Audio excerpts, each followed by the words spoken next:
alegre, mas não ignore, coloca-o acima do nível de um marinheiro comum.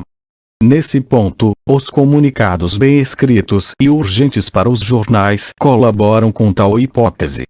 O relato da primeira fuga, tal como descrito no Le Mercury, mesclou a ideia de um marinheiro com a de um oficial da marinha, que, sabemos, foi o primeiro a induzir a infeliz moça à perdição. E aqui, de maneira bem pertinente, temos de levar em consideração a contínua ausência desse homem de tez morena. Deixe-me fazer uma pausa para observar que ele tem a pele bem escura. Se tanto Valence quanto Madame Deluc lembraram apenas desse único detalhe ao seu respeito, presumo que não se trate de um tom de pele usual. Porém, qual o motivo da ausência desse sujeito? Acaso teria sido assassinado pela gangue? Se foi o caso, por que foram encontrados apenas vestígios da moça assassinada? Supõe-se que o local dos dois crimes seja, naturalmente, idêntico. E onde estaria o cadáver? O mais provável é que os assassinos tivessem descartado ambos da mesma maneira.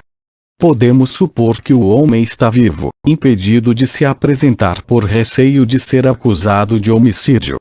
É possível que pondere isso agora, em uma época posterior ao crime, uma vez que alegaram tê-lo visto com Mary. Contudo, tal ponderação não teria peso no período do assassinato. O primeiro impulso de um homem inocente seria o de comunicar o crime e ajudar a identificar os assassinos. Seria a coisa certa a se fazer. Fora visto com a moça. Atravessara o rio com ela em uma balsa descoberta. A denúncia dos criminosos pareceria, até mesmo para um imbecil, a única e mais segura maneira de livrar-se de qualquer suspeita.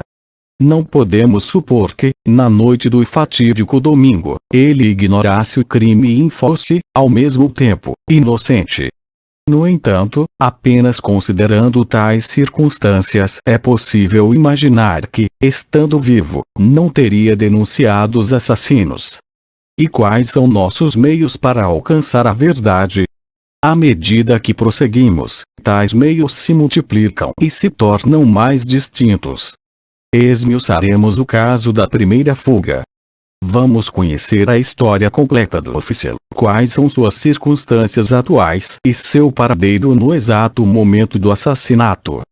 Compararemos cuidadosamente os diversos comunicados encaminhados ao jornal vespertino, cujo objetivo era incriminar uma gangue. Feito isso, confrontaremos essas mensagens, tanto em relação ao estilo quanto à caligrafia, com aquelas enviadas para o jornal matutino, em um período anterior, e que insistiam de modo tão veemente na culpa de Menais. Então, compararemos os diversos comunicados com a caligrafia do oficial. Procuraremos averiguar, a partir dos repetidos interrogatórios de Madame Deluc e seus filhos, assim como o de Valence, o motorista de ônibus, alguma informação adicional em relação à aparência e ao comportamento do homem de pele escura. Perguntas habilmente direcionadas serão sem dúvida eficazes para que se possa extrair de alguns desses indivíduos informações sobre esse tópico específico, ou sobre outros. Informações que eles mesmos podem nem sequer estar cientes de possuir. E vamos rastrear o barco rebocado pelo barqueiro na segunda-feira da manhã do dia 23 de junho, embarcação esta que foi tirada de seu posto sem o conhecimento do oficial de plantão e sem o leme, em algum momento anterior à descoberta do cadáver. Com devida cautela e perseverança, rastrearemos infalivelmente esse barco, pois não apenas o homem que o rebocou poderá identificá-lo como o leme está perto. O leme de um veleiro não teria sido abandonado, sem perguntas, por alguém com o coração em paz. E, neste ponto, deixe-me fazer uma pausa a fim de propor uma questão. O reboque desse barco não foi noticiado. A embarcação foi conduzida silenciosamente para o posto e, do mesmo modo, de lá removida.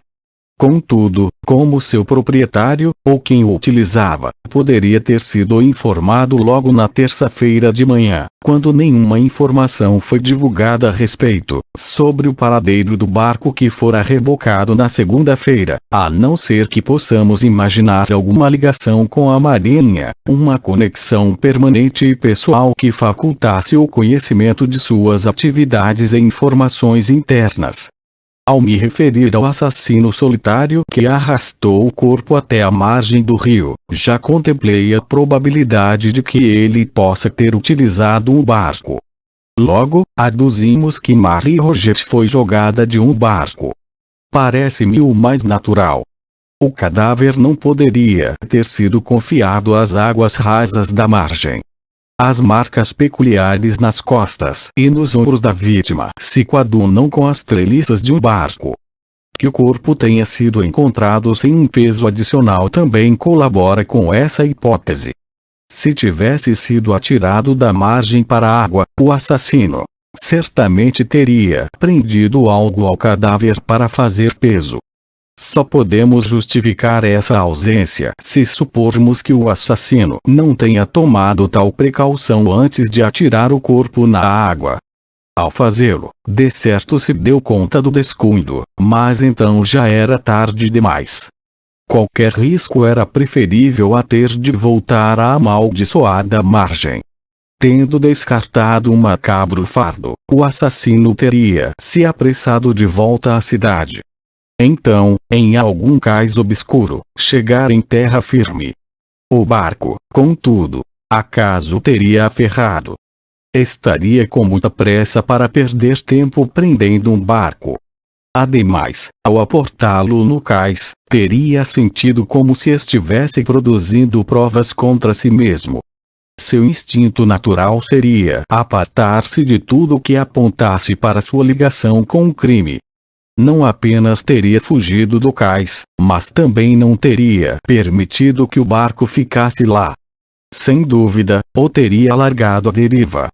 Vamos prosseguir, então, com nossas divagações. Na manhã seguinte, o infeliz é tomado por um horror inexprimível ao descobrir que o barco foi resgatado e conduzido para um local que ele costuma frequentar diariamente, talvez um lugar que seu próprio trabalho obrigue a frequentar. Na noite seguinte, sem ousar perguntar pelo leme, ele o remove. Agora, onde está esse barco sem leme? Descobrir o paradeiro dele deve ser um de nossos primeiros objetivos. A aurora de nosso êxito será inaugurada por essa primeira descoberta.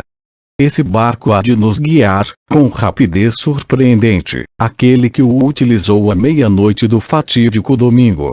As confirmações vão se acumular e rastrearemos, assim, a pista do assassino. Por motivos que não especificaremos, mas que parecerão óbvios para muitos leitores, tomamos a liberdade de omitir aqui, do manuscrito entregue em nossas mãos, o trecho que detalha os desdobramentos da pista, aparentemente vaga, obtida por Dupin. Julgamos apenas aconselhável afirmar, em suma, que o resultado desejado foi obtido e que o comissário cumpriu de maneira pontual, ainda que com relutância, os termos de seu acordo com Dupin. O conto do Sr. Poe termina nos parágrafos que